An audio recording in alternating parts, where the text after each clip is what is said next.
welcome to the Elevator Pitch podcast, where I dive into interesting quality companies with promising growth prospects.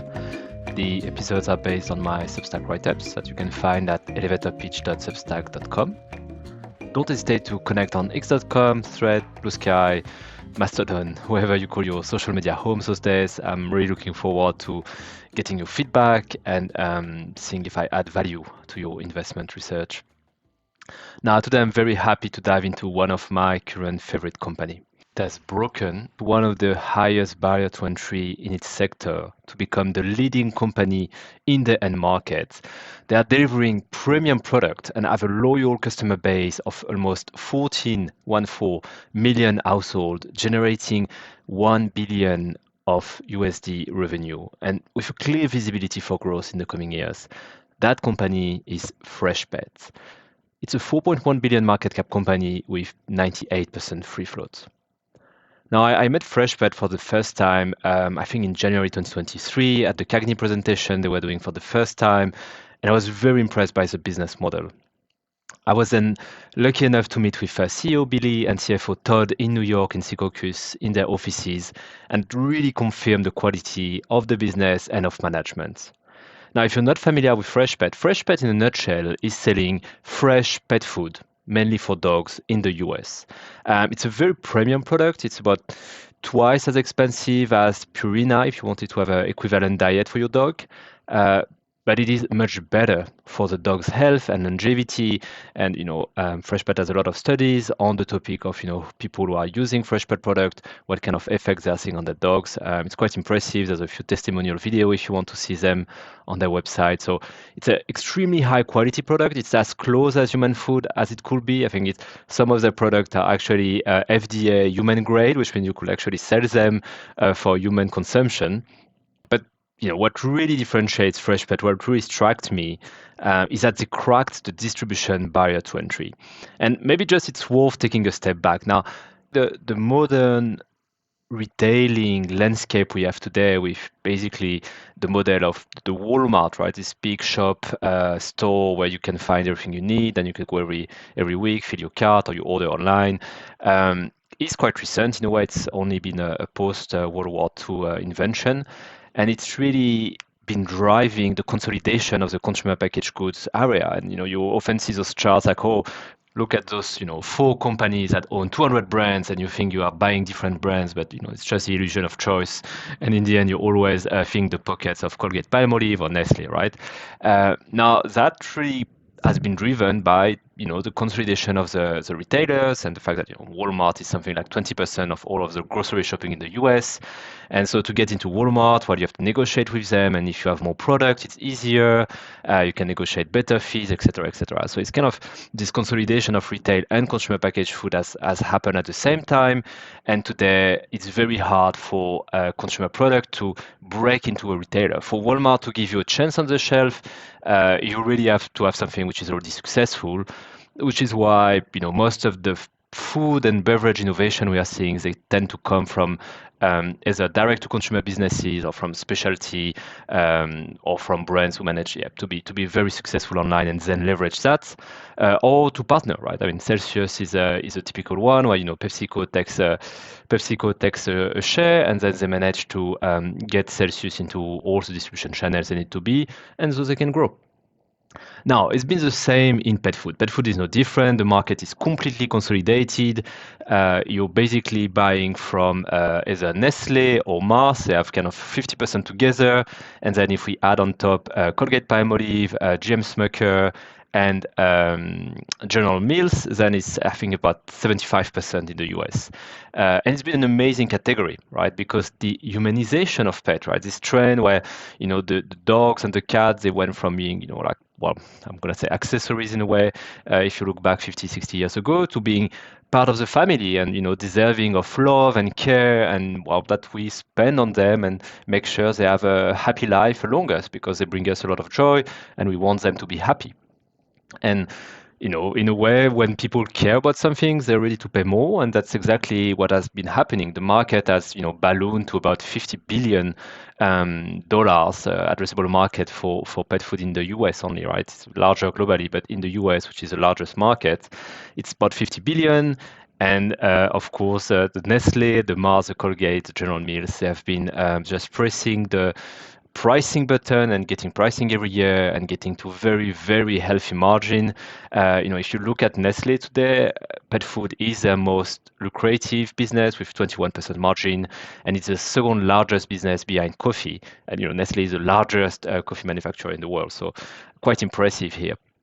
And those companies, again, coming back to our consolidated supply chain, if you want, where you have the Walmart, the Target, and the Costco, let's say, in one side, and then they are basically selling the products of the Nestle, Mars, Colgate, Palmolive. They've been very consolidated, and they don't really have any interest to bring in more competition. And they make sure that their product are the best place. They pay all the shelving fees to Walmart to make sure everyone is incentivized. That the Purina product from Nestle, they leave first the shelf, right? Um, and that's why Freshpet is so impressive. Enter Freshpet. Freshpet was created by three former Nestle executives, actually. And there's this vision for better pet food. They all had pets. They really wanted something better. In a way, they kind of knew how the sausage was made. And, well, actually, there was not a lot of meat into that sausage. So they really were striving to something better. And Freshpet today is a $1 billion revenue company, so it's quite large. They are vertically integrated, so they really have a visibility from the start to the end of the entire manufacturing process to the delivery into the stores. And they have about 36,000 fridges at every major retailer across the US. Now, those fridges are the biggest moat you can imagine because getting into the retailer is so hard. And I just mentioned the consolidation, and for Walmart to take a chance on a new product is very hard. So for Freshpet to have, I think 20 years ago almost, managed to negotiate with Walmart to say, hey, we're going to bring a fridge, we're going to put it on the pet area, promise it won't take a lot of space, we're going to buy the fridge, we're going to maintain the fridge, we're going to make sure the fridge is stacked with everything, and you're going to see customers coming to your shop just because of that, and buying other stuff as they buy the Freshpet product. So that's really was the initial pitch, and that worked. That worked, right? The customer who buy Freshpet, they tend to be quite wealthy, and clearly it's been a success because, well, Walmart didn't push the fridge out. On the contrary, they've been asking Freshpet for more fridges because they were selling too fast. Um, so those fridges are really, for me, the main important thing about Freshpet. Why this company is going to be so unique and so hard to displace? Because Walmart is not really going to allow a second fridge into the pet aisle. Let's say it's one niche, if you call it that way. It's probably at the moment something like 4 billion. So let's call it at best 10% of the total food pet or dog food market, to be very specific here. And they're not going to make that half of the pet aisle, right? So in all likelihood, Freshpet is going to be, the default fresh pet food you find in store, and then it's going to be a bit like, getting those Coca-Cola fridge near the aisle, and you're only going to have Coca-Cola product in them because that's kind of the default choice in a way. And that's a huge moat. That's going to be a huge barrier to entry for anyone else who wants to do fresh. And the truth is, no one else has really managed, right? We've had several of the large guys try, and in the write-up, I have some of the example. It didn't work. So was it because they didn't manage to get the supply chain, because the margin wasn't exactly as good? I mean, dry pet food is quite, high margin. It's very long shelf life. It's very cheap to make. It's not very high quality. Now, fresh is not going to be that kind of margin because it's, there's a shelf life, and of course, you're using better cuts to make the food. But whatever the reason, the Nestle and the General Mills that try, they all dropped it. And it's basically only Freshpet. I think from the Nielsen ACV is about, they have 96% or something of fresh pet food, basically. And so maybe a quick word on the fridge themselves. So the fridge themselves, they're about $4,000, right? And they have a payback period of 6 months. Freshpet, they they do maintain them, and they're trying to make them smarter. So there's more and more sensor to know if the fridge is down or not. If you have in evolution, let's say, of the fridge, which is always sending information to Freshpet about the current stocking situation, so they don't have to wait for the next restocking if the fridge is already empty. So a lot of very good technology, something akin to what you see with the bottlers, right? Very similar technology. Now, what's really nice about those fees in a way is also, of course, they were all cash up front for Freshpet and they took a big risk. But now that the fridge are installed, they are, a huge marketing banner in the shop, right? They are really branded Freshpet on the top. I have picture in the report. There's only Freshpet product in them. Freshpet does not need to pay shelving fees to the Walmart, etc. So it's a lot more profitable for them.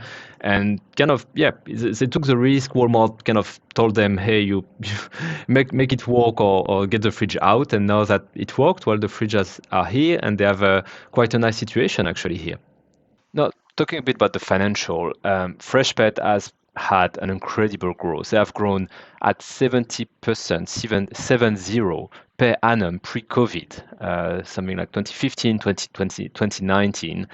Just adding new fridges every year, huge demand, building up the capacity in Pennsylvania. And at that point, when they were really kind of ramping up and starting to show margin, COVID came. And it was a big boom for pet food in general. People had a lot more disposable income because of subsidies, because they were at home. They started upgrading their dogs' diet. There were, also more people at home, so they just were a bit more adoption in the US. And it drove really a lot more demand. And, a lot of the brands like Hill's Pet Nutrition at Colgate Palmolive had huge issue to be able to provide enough as people were just buying a lot more pet food. And what's interesting, and if you don't have a dog, this is maybe for you, is very hard to change a dog's diet, right? Well, once you have a dog and he finds a diet he likes, you kind of want to stick to it because it takes between 2 to 3 weeks, depending on the size of the dog, to change his diet because they have very sensitive stomach. And yeah, it can result in very unpleasant smell and diarrhea style issues if you change the food too quickly or if you go from high to low quality. So in a way, once you find a brand that works, you don't really want to change it up. And I think Freshpet really benefited from that, as people were introducing Freshpet as maybe a little nice add-on for their dog, something they would give them for their birthday or for a special occasion or as part of the training. And then the dog really loves it, right? This is clearly a way better product than any wet or dry food you could find in any normal brand. And it's kind of why the courts statistics at Freshpet are so good, because people start with maybe a little add-on and then they realize the dog really loves it, it makes the dog happier, and as they introduce more Freshpet products, kind of see the difference in fitness, in the overall health of the dog and the smell, etc., etc. So it's really kind of one of those things where you start buying it and then people really bring more and more and more as they realize it's a lot better for the animal.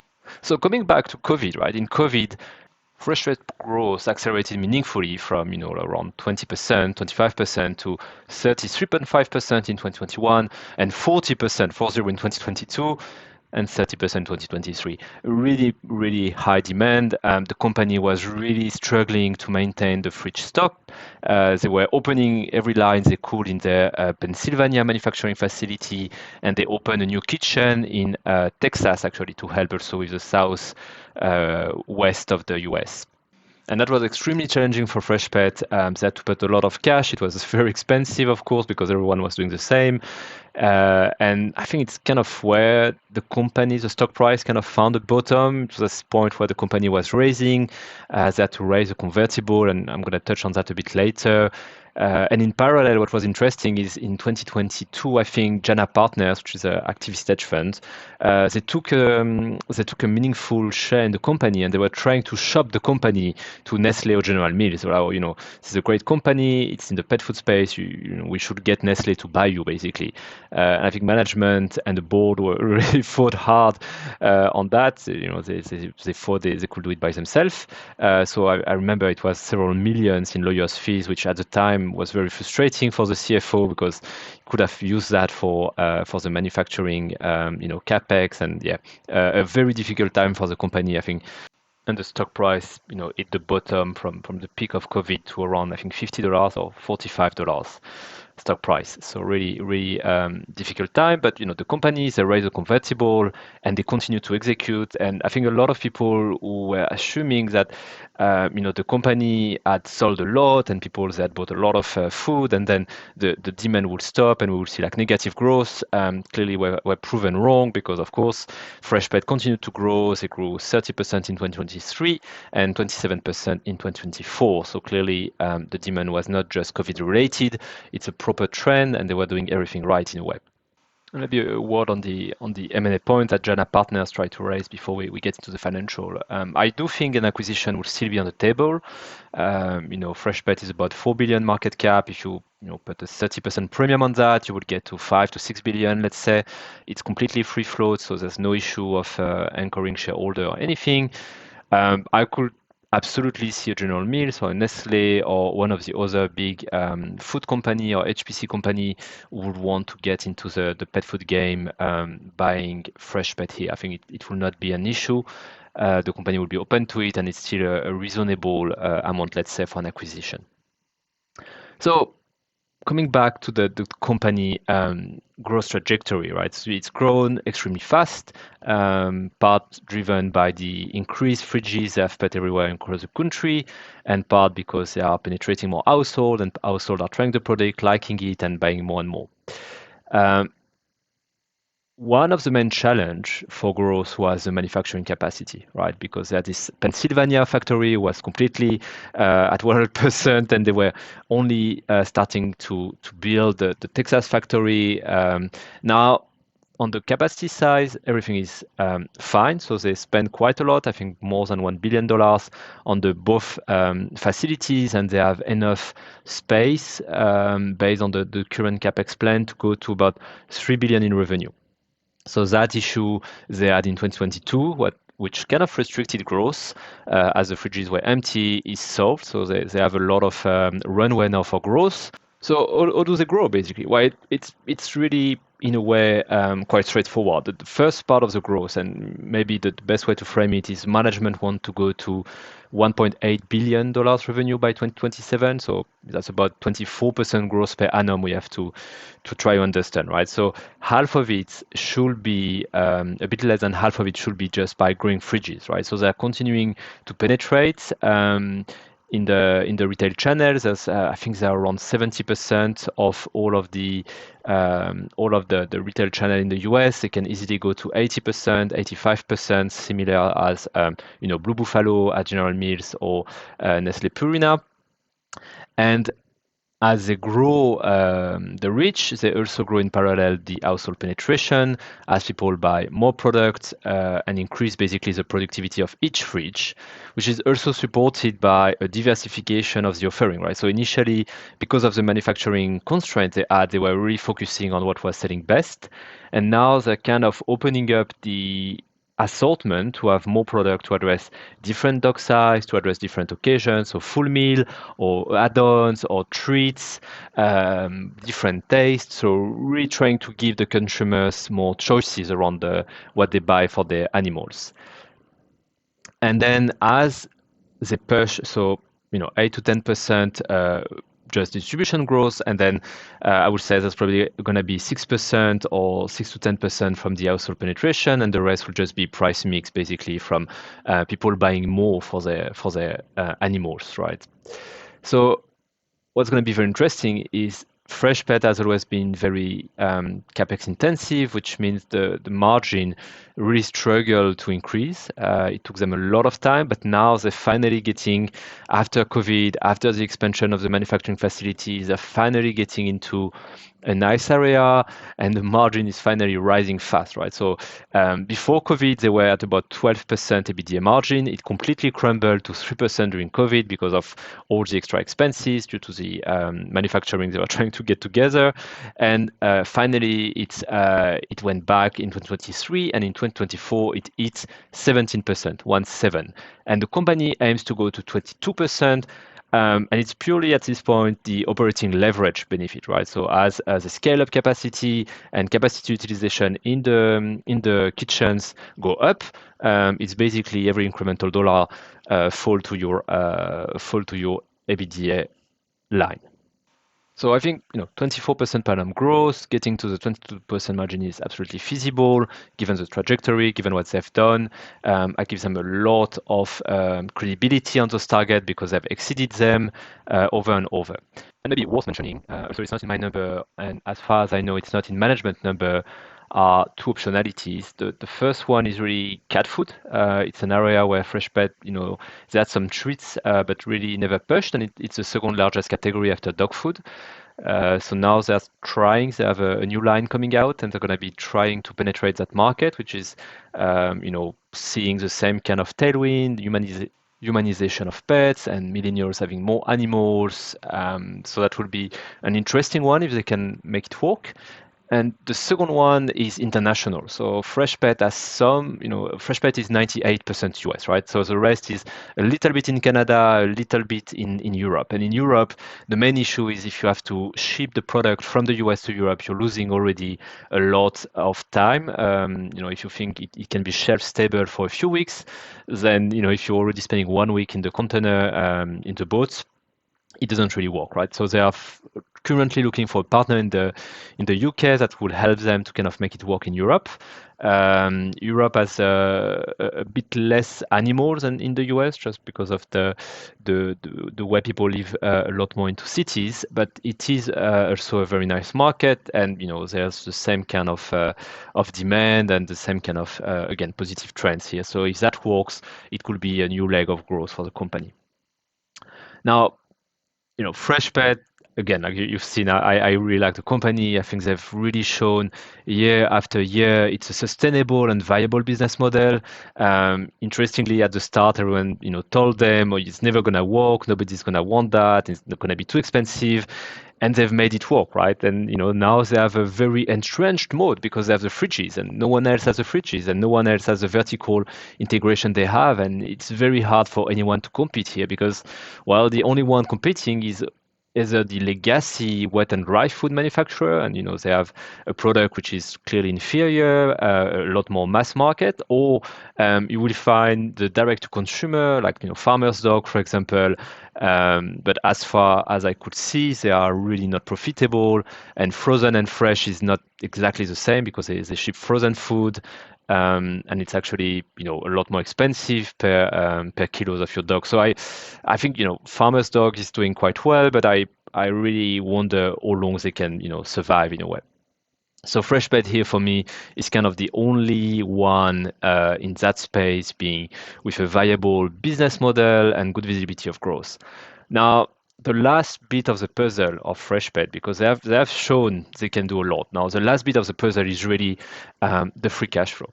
Because given the asset intensity and the vertical integration they have chosen to go after, and the large manufacturing expansion, they are still free cash flow negative. The company is still spending upwards of $200 million a year on capex as they grow the manufacturing facilities to reach that 3 billion of revenue capacity by 2027. Now, given the fast increase in operating cash flow, as revenue grow, margin grow, falls down to the free cash flow. Free cash flow is improving. Last year it was negative 33 million, and it's just improving every year. They expect to be free cash flow positive in 2026, and then it will really allow them to kind of tackle the debt. So the debt is not that high. It's net debt to EBITDA is 1x, but it is costing about 10 million a year, which is quite still a lot of money for them. It's about 10% of EBITDA. So that's really the last bit. I think if they can make this business free cash flow positive, it could really cement Freshpet positioning as a proper company that has staying power. So to summarize here, Freshpet is the leading fresh pet food company in the US with $1 billion of revenue. very deep moat, visibility to grow in excess of 24% per annum, which will through operating leverage allow margin to expand EBITDA margin to 22%, driving EPS growth of 50% between 2025 and 2027, and that's including the convertible dilution. Have a look at the write-up if you're curious about that, but there's kind of a 5% dilution I'm including here.